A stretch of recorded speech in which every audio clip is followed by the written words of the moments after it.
because I'm going now to start explaining a part of Unit 1 على أساس تبقوا برضو شايفين طريقة الشرح. If you have any questions, please feel free to ask me before I start.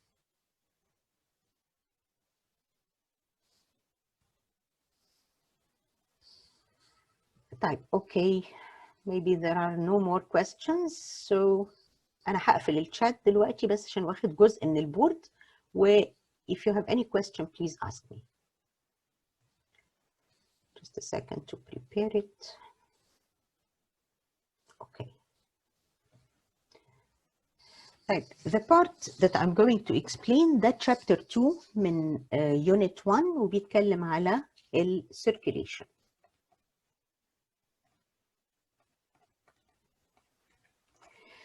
What's meant by circulation here? It means the carriage of materials from some place to another. And these materials, they will circulate to reach this their destiny أو the cells. دايما ال destiny بتاعنا بتكون ال cells. The materials, they are gathered from certain parts of the body and they circulate in the body to reach the cells. In order to allow these materials to circulate throughout the body, there must be a carrying medium to carry the materials to the cells. This carrying medium is the blood. فعشان كده we say that the blood is carrying the materials. Another word for carrying is transporting materials. So this means that the blood is transporting materials from where they are found to the cells. The materials that are carried by the blood, we know the nutrients or the digested food,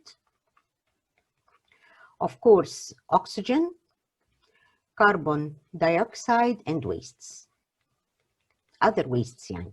The nutrients and oxygen, they are carried by the blood to the cells, while the carbon dioxide and other wastes, they are carried from the cells to where they are going to be released out of the body, or in other words, to be excreted. Blood is a part of a very important system that is found in complex animals, which is called the transporting system. And we can call it, of course, the circulatory system. But I just said a word in the complex animals. But are there simple animals? Actually, we do not call them animals. They are cells, but they are simple organisms. For example, if I have a simple organism like bacteria. Bacteria is always found in a certain medium, and this medium contains all the requirements of the bacteria. So because bacteria is a simple organism, so the materials pass from the medium to the inside of the bacterial cell by diffusion. Of course, you've already known what's the meaning of diffusion. It means the passage of particles from a medium or from a region of higher concentration here in the medium, and the particles, they move to the region of lower concentration inside the cell. And the same happens for the wastes that are released by bacteria. They are going again to diffuse from where they are formed to the outside. Along طبعا أو down the concentration gradient. This is the process by which the simple organisms, they allow the particles to move to the inside of their cells or get out of the cell. Another kind of process is for the passage of water, which is osmosis. And of course, osmosis again happens as a result of passage of water from higher water potential to lower water potential down the water potential gradient. There is no need for a transporting system in such simple organisms. But what about the complex organisms? Complex organisms, they have a transporting system or a circulatory system. So if I want to classify the kinds of circulatory systems, we have two kinds. We have open circulatory system and we have closed circulatory system. These are two types of circulatory systems. So where is the open circulatory system found? It is found only in insects. It means that there are no blood vessels to allow the blood to move. بلاقي إن the materials that enter the body, they can be scattered inside the body cavity. We have nothing to do with this except only, what does this mean? We are dealing with the closed circulatory system, and we have two kinds. We have the single circulation. I'm going to show you now a picture, and a double circulation. The single circulation is found in fish, while the double circulation is found in higher organisms. But let me add this picture for the simple or for the single circulation to explain what's meant by this word. Here is a fish. What is the annotation? I cannot find the annotation. Type. Okay, I will try to make arrows. Mr. Muhammad, are you with us? I'm not allowed to use annotation. I don't have the annotation on a toolbar. Yes, we had to disable it because yesterday a big problem happened, so it won't be available, unfortunately. I will not be able to point. I need arrows and I need to write something on the picture. احنا ممكن نعمل disable للانوتيشن بتاع participants, but not to me. إنه ده ممكن، بس هو امبارح كان يعني مشكلة كبيرة أوي. أنا أخدت بالي قريت. طيب أنا ممكن مش عارفة أتصرف إزاي because I have to write on the pictures. طيب you can see that the front of the head of the fish, it has gill capillaries. It's written on the picture, and these are the capillaries that are found inside the gills. The gills are the organs for breathing. There's a difference between breathing and respiration. Breathing means the taking in oxygen or getting out of carbon dioxide by inhalation and exhalation. So these gills, they are covered by a certain cover in the fish, which is called operculum. When the fish opens this operculum during its presence in water, so the water will pass over the gills, and these capillaries will extract the oxygen that is found in water. الأكسجين طبعا بيبقى dissolved in water. يعني the fish does not extract the oxygen of the H2O. No. Oxygen from the air dissolves in the water بتاعت مثلا oceans, the seas, the rivers, whatever. فالgill capillaries are going to extract the oxygen from this water that is dissolved in water, and oxygen will pass through the red arteries that are found at the top of the fish. And these arteries, they are filled, of course, with oxygenated blood now. And oxygenated blood is going to pass to all parts of the fish or to all cells to give the oxygen and take away carbon dioxide.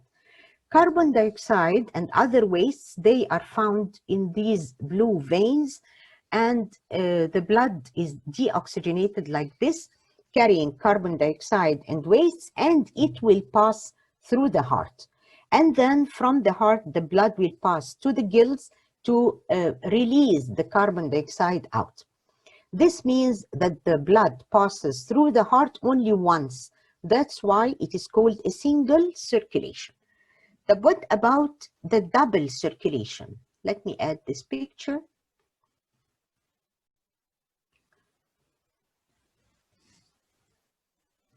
This is a picture of the human circulation, or in most of the animals, they have this kind of circulation, higher animals, of course. And here we have the heart in the middle, and we have the arteries, we have the veins.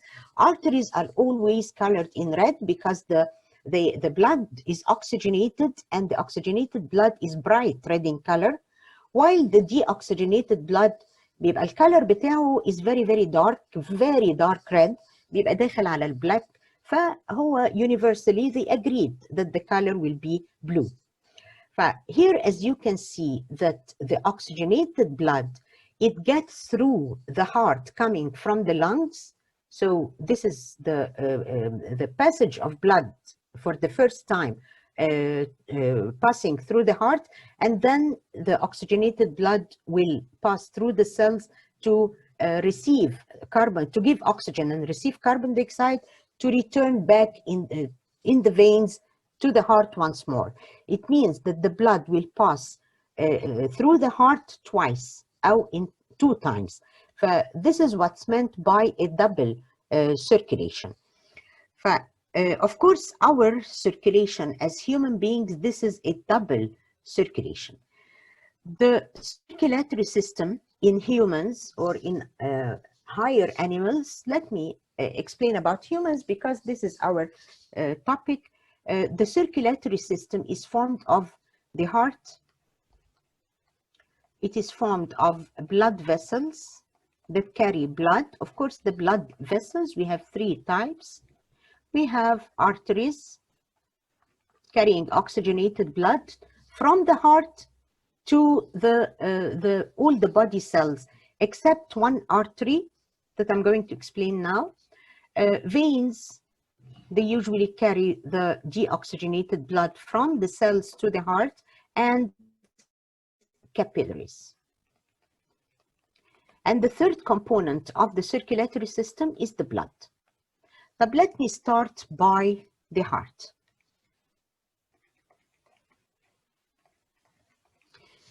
What is the heart? We say that the heart is a hollow muscular organ. The word muscular means that the material of the heart is made of muscles, and the type of muscles is specific for the heart, and it is called the cardiac muscle. Of course, we have 2 other types of muscles, but this kind of muscle is specific for the heart only. The cardiac muscle, it allows the heart to contract and relax in order to pump the blood to all parts of the body. What's the size of the heart? If you are going to clench your fist or to close the fist tightly, you can know the size of your heart. If I draw the heart, of course, I'm going to add a picture. The heart is conical in shape. It looks like a cone, and it is surrounded from outside by a very delicate membrane surrounding the whole heart. This membrane is called the pericardium. The pericardium is just a membrane that surrounds the heart. It gives the heart protection, and in between the heart and this very delicate membrane, there is a sort of fluid which is called the pericardial fluid, and this fluid is like a lubricant or an oily fluid to allow the heart to contract and relax smoothly. Let me add this picture to the heart, the human heart here. It's a picture from outside and from inside. The picture to the left, it is the heart from outside, and look at the blood vessels that are found in the material of the heart.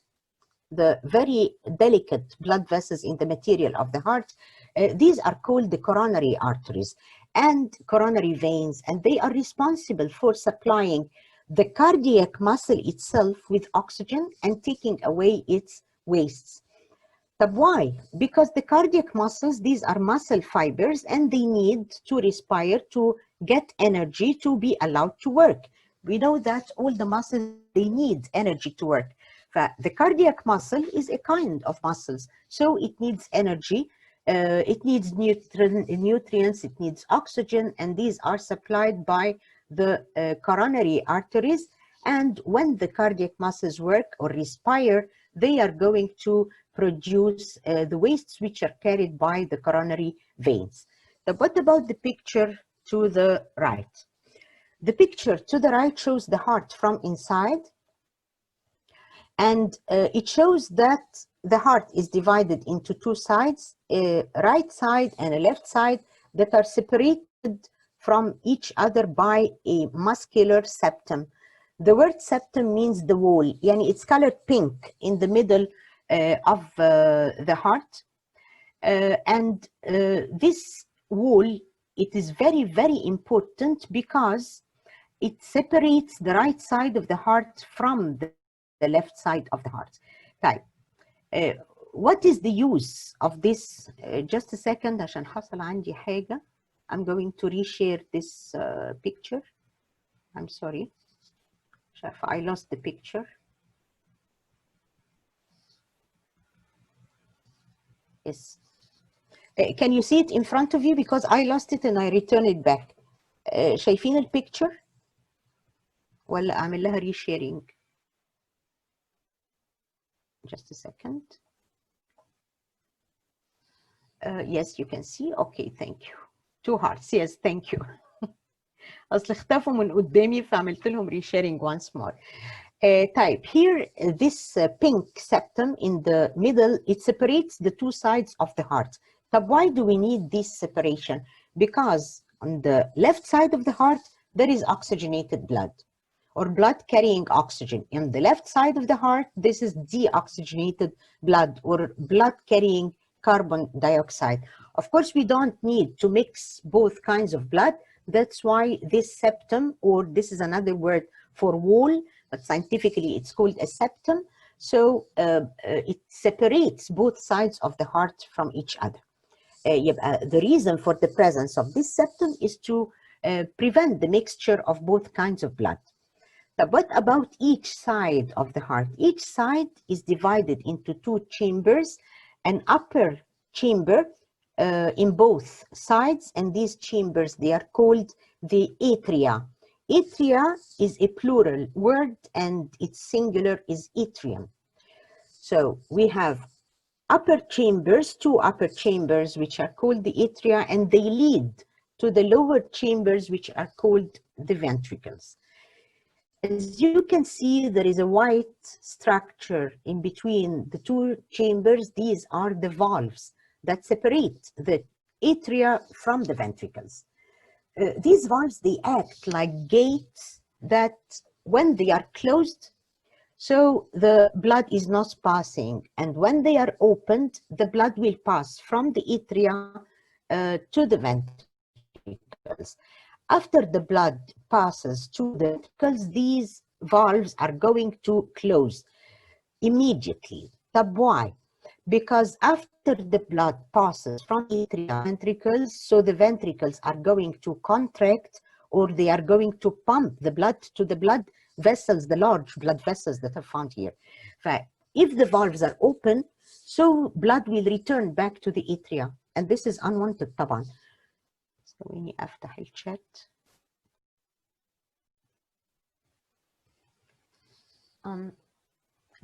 You can point using the pen, but I cannot have a pen.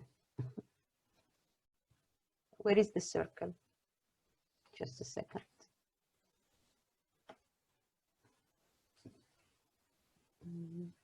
Where is the circle here, Mr. Mohammed? I cannot find the circle. أنا عندي الأرو بتاع الماوس only. I mean the cursor. لا. هو الماوس؟ أوكي. أنا فاكرة أصل أنا لما بعمل البورد بيبقى فيه a pen in front of me. طيب if you can see it كويس. if the ventricles contract,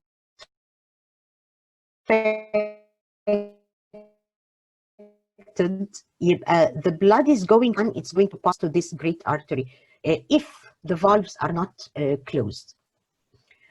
That's why after the passage of blood, the valves have to close. What is controlling the opening and the closure of the valves? The opening and closure of the valves is controlled by two things, by the pressure of the blood and by these structures. These structures are called tendons, and they attach the valves to the walls of the ventricles. So the contraction and relaxation of the ventricles together with the pressure of the blood controls the opening and closure of the valves. As you can see here that we have a valve on the right side of the heart and another one on the left side of the heart. Because these valves are found in between the atria and the ventricles, so these valves are called atrioventricular valves. We have two of them. Between the right atrium and the right ventricle, we have the tricuspid valve. Tri means three. But what about cuspid? Cuspid is a word that comes from the word a cusp. The cusp is just a dome-like membrane or a dome-like structure. A dome, it means that it looks like this, like a dome, as if it is curved. This is a tricuspid valve, or it is formed of three cusps, and the other one is a bicuspid valve. It means that it is formed of two cusps only, and it has another name, the mitral valve. As you can see, that the wall, of course, this drawing, it cannot show me the actual thickness of the atria, but I'm going to explain this here. This is the boundary of the cardiac muscle of the atrium.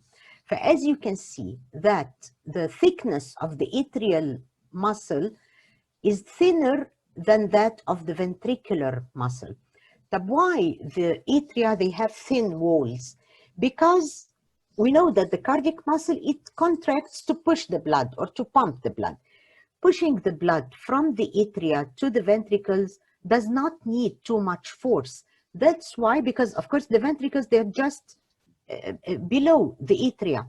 So the distance is very, very short. So that's why we do not need too much of a great thickness for the atria. The contraction here will be slight contraction. And look at the ventricles. Here we have a thicker muscular wall because the ventricles are going to push the blood out of the heart during their contraction. That's why we need more forcible contraction. Again, there is a difference between the thickness of both ventricles. Here, the right ventricle has a thinner wall than the left ventricle because the right ventricle is going to pump the blood through the pulmonary artery. From the pulmonary artery, very, very close to the heart. We know that the heart is in between the lungs and slightly tilted to the left side.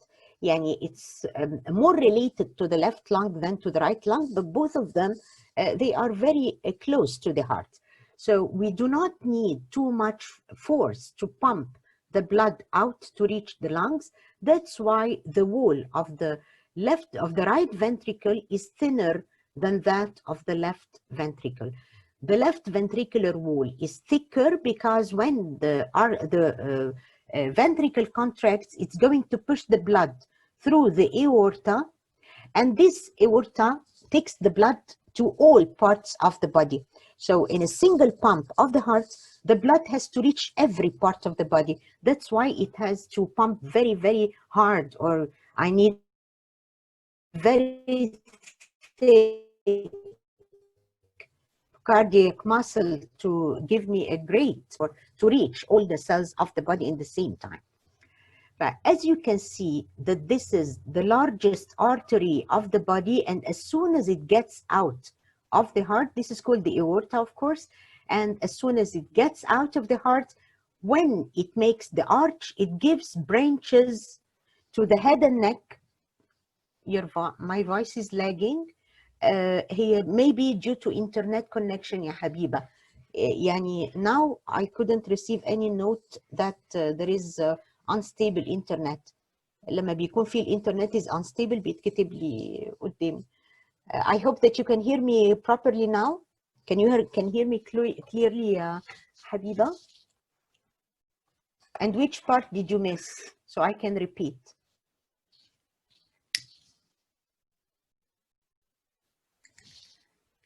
It's clear now? Okay.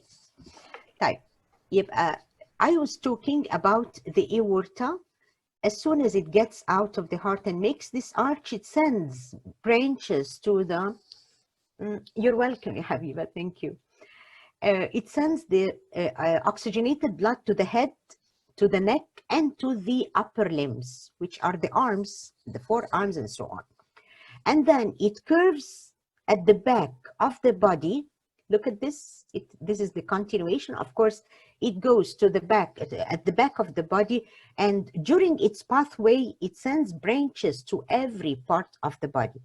And by the way, the aorta ends at the end of the trunk, تقريبا عند urinary bladder, where it divides into two branches. Each branch goes to one of the lower limbs.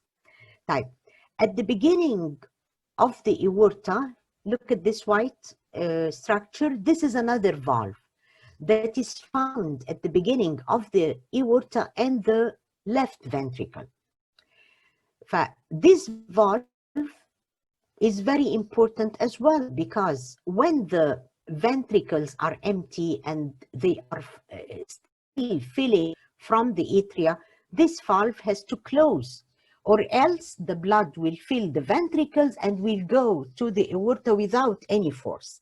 So during the passage of blood from the atrium to the ventricle, this valve has to be closed in order to prevent the blood to pass through the aorta without pumping, because at this time the ventricle is relaxing while the blood is passing from the atrium to the ventricles. But as soon as the blood fills the ventricles and the valve is closed between the atrium and the ventricle, this valve opens at once, because the ventricle will contract to allow the blood to pass through the aorta. The same happens here. But this artery is called the pulmonary artery, and as soon as it gets out of the heart, it divides into two branches. One is visible here, and the other one is underneath these vessels. Here, it appears from here.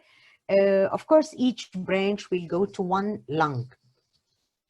And again, there is another valve at the origin or at the beginning of the pulmonary artery, between it and the right ventricle, and it closes and opens the same way I said about the aortic valve.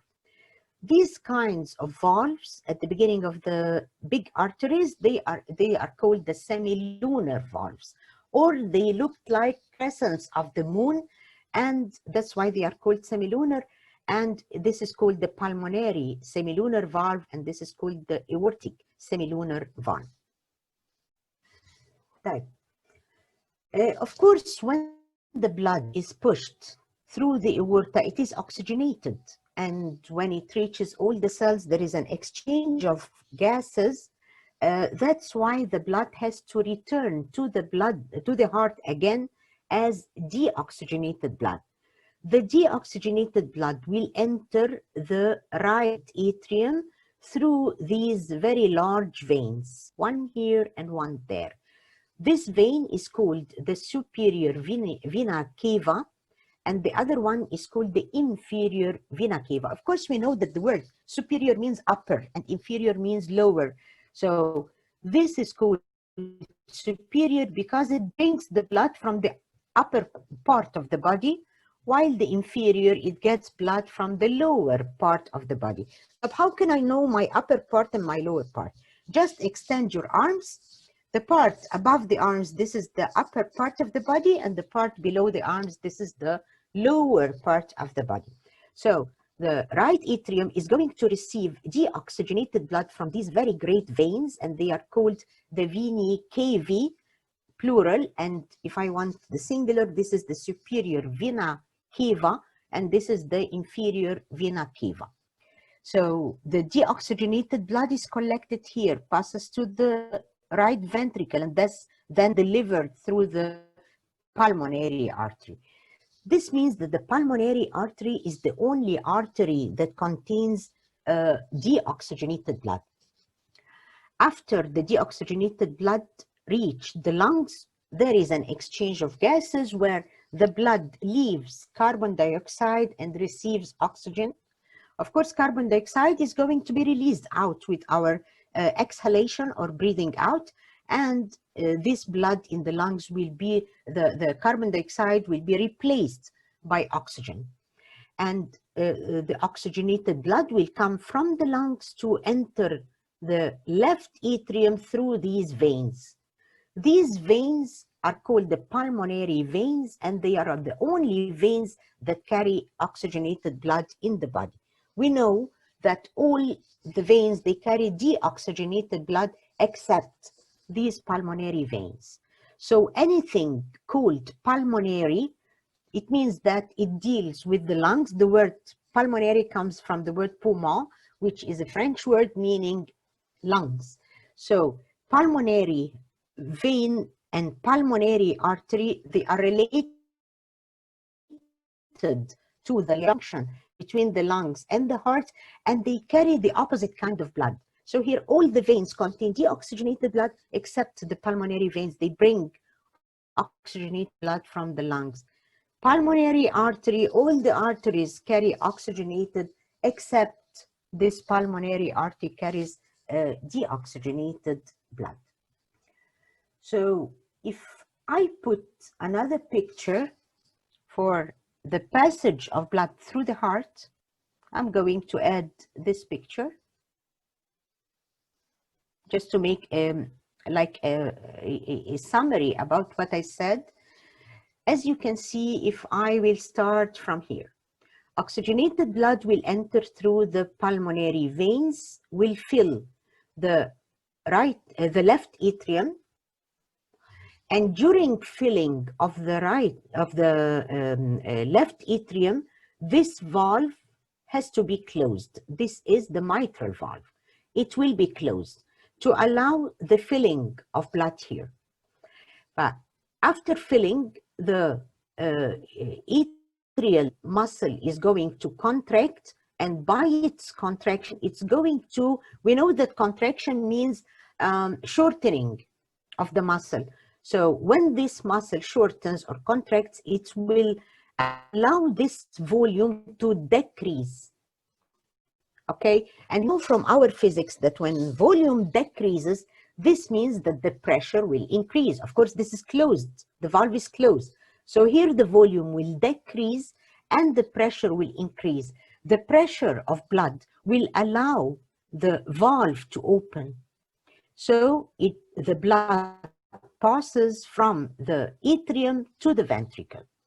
After the ventricle is full of blood, so this valve is going to close to allow the ventricle to contract, to pass the blood through the aorta, and it goes its pathway and return back deoxygenated to the right side of the heart. Here is the superior vena cava, and this is the inferior one. So the same happens here. So here the valve closes until filling of the right atrium, then contraction of the muscles to decrease volume, increase pressure, and then the pressure will push the valves downward or to open to fill the right ventricles, and then the blood will pass to the pulmonary artery after contraction of the right ventricle. By the way, both sides of the heart, they work together. Yani, there is a very simple delay between working the right side, working the left side. It's a part of a second.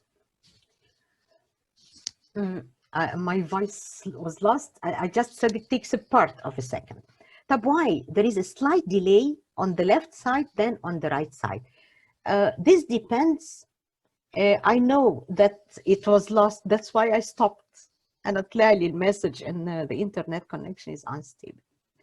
So the contraction and relaxation, or the delay that happens on the left side than the right side, is just بالمilliseconds. يعني it's very, very slight delay. But why? Because there is something called the heart beats. And let me explain this here on the board. What about the heartbeats? We know that the normal heart, our human heart, it beats in a normal person. It means a healthy person, about from 70 to 75 beats per minute. طبعا I just said a healthy person or a person at rest, a healthy person at rest. Why did I say this? Because at rest, that means the body is not exercising. If the body is exercising or performing any muscular activities, then the heart rate will be very fast, faster than 75. And there are some conditions that let the heart to be slower than 70. Like, are the heartbeats controlled by the brain? No. The heartbeats are controlled, or they originate from the cardiac muscle itself. That's why we say that the heart muscle is myogenic.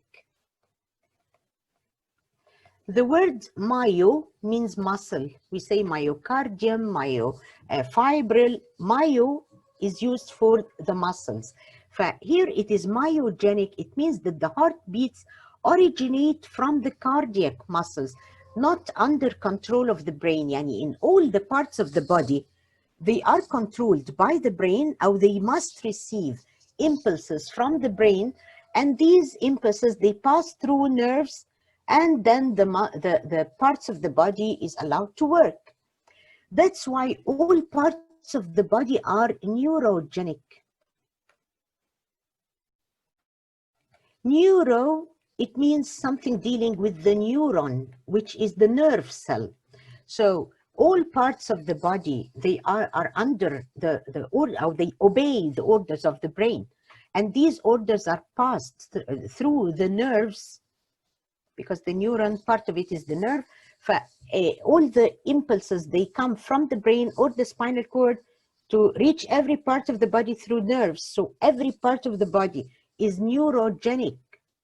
They must receive orders, but not the cardiac muscle. The cardiac muscle is controlling itself, or the heartbeat originates from the cardiac muscle itself. Does this mean that the brain has nothing to do with the heart? Of course not. The brain controls every part of the body, controlling, but not allowing the beats to originate. What's meant by controlling the heartbeats from the brain?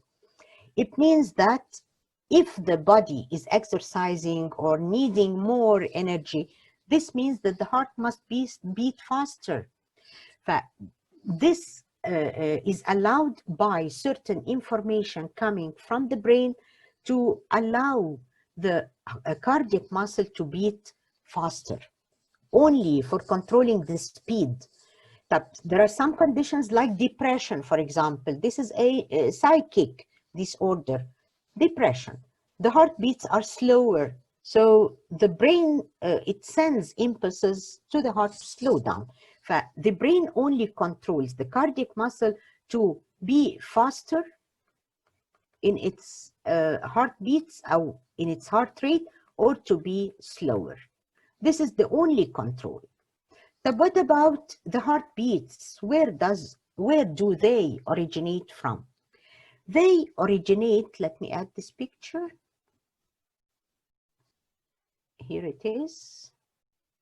As I just said, the heartbeat originates from the cardiac muscle itself. So look here at the right atrium. There is a collection of muscle fibers, cardiac muscle fibers, making a node. A node اللي هي حاجة زي عقدة كده. Like an elevation, just a slight elevation, which is a collection of the cardiac muscle fibers. And this node is called the sino. Let me zoom this in like this. This is called the Sinoatrial Node. It is found at the beginning, or at the origin of the large veins. Look at the superior vena cava, and it is found very near to its origin. So this SA node, you can simply write it capital SAN. This is allowed in the test. The SA node, it just sends like electrical excitatory waves that spread in the right atrium. So that's why the right atrium is the first part of the heart to be affected by the electrical excitation coming from the SA node, because it's present inside the right atrium. So it's the first part to be affected. Later on, after parts of a second, these waves are going to move to the left ventricle, to the left atrium. That's why I said that the left side of the heart, it contracts slightly, يعني slow, أو there is a slight delay between the contraction of both sides of the heart because of the passage of the excitatory waves. So here the excitatory wave will affect at the beginning the atrial wall or the cardiac muscle of the atrium, so it starts to contract, and then the excitatory wave passes to the left atrium to contract as well. Then we need the atria to contract in order to evacuate the blood to the ventricles. These ventricles, they do not receive the excitatory wave except when all the blood is evacuated. Yani this means that there is another delay. There is a slight delay, برضو parts of a millisecond, between the contraction of the atria and the ventricles. Then the excitation wave is going to reach another node that is found between the right atrium and the right ventricle. This is called the atrioventricular node, according to where it is found, and simply you can write it AVN. So when the atrioventricular node receives these excitatory waves, so the waves will pass through here another collection of fibers called the bundle of His. His is the, it hasn't to be written in capital letters, only the first letter, the H. This is the name. The bundle of His, here there is another delay, and immediately the excitatory waves will move through branches of this bundle of His. When the branches, they turn round in the apex of the heart. This is the apex, by the way, and this is the base. Here the fibers, they are going to branch a lot through all the ventricular muscles, and these branches, they are called Purkinje Fibers or Purkinje Fibers. Both of them are correct. But in our books, they write Purkinje Fibers. So the first part of the ventricle in which the excitatory waves really act is the apex of the heart. Why? Because the blood is filling all the ventricles, so it's better to be pushed from below upward to run through the aorta and the pulmonary artery. It's cut pulmonary artery. That's why the blood has to be pumped from the apex.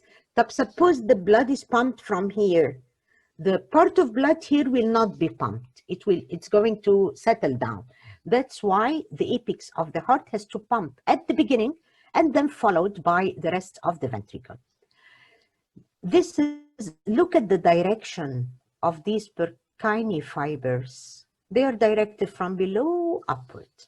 And by this, the whole heart is going to contract, and this is only one heartbeat. Let me show you a video about the heartbeats. Just a second. Where is, just a second to open my YouTube.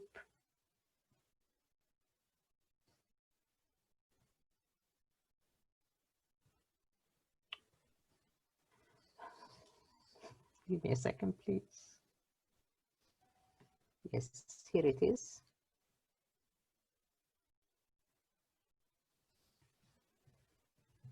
I think you can see it now. The cardiac conduction system consists of the following components. The Sinoatrial Node, or SA node, located in the right atrium near the entrance of the superior vena cava. This is the natural pacemaker of the heart. It initiates all heartbeat and determines heart rate. Electrical impulses from the SA node spread throughout both atria can stimulate them to contract. The atrioventricular node, or AV node, located on the other side of the right atrium near the AV valve. The AV node serves as an electrical gateway to the ventricles. It delays the passage of electrical impulses to the ventricles. This delay is to ensure that the atria have ejected all the blood into the ventricles before the ventricles contract. The AV node receives signals from the SA node and passes them onto the atrioventricular bundle, AV bundle, or bundle of His. This bundle is then divided into right and left bundle branches, which conduct the impulses toward the apex of the heart. The signals are then passed onto Purkinje fibers, turning upward and spreading throughout the ventricular myocardium. Electrical activities of the heart can be recorded in the form of electrocardiogram. Now, this is what's wanted from you only, electrocardiogram. This is for A2. And you don't have to know much about it in AS. It just describes the activity of the cardiac muscles. And that's all for my session today.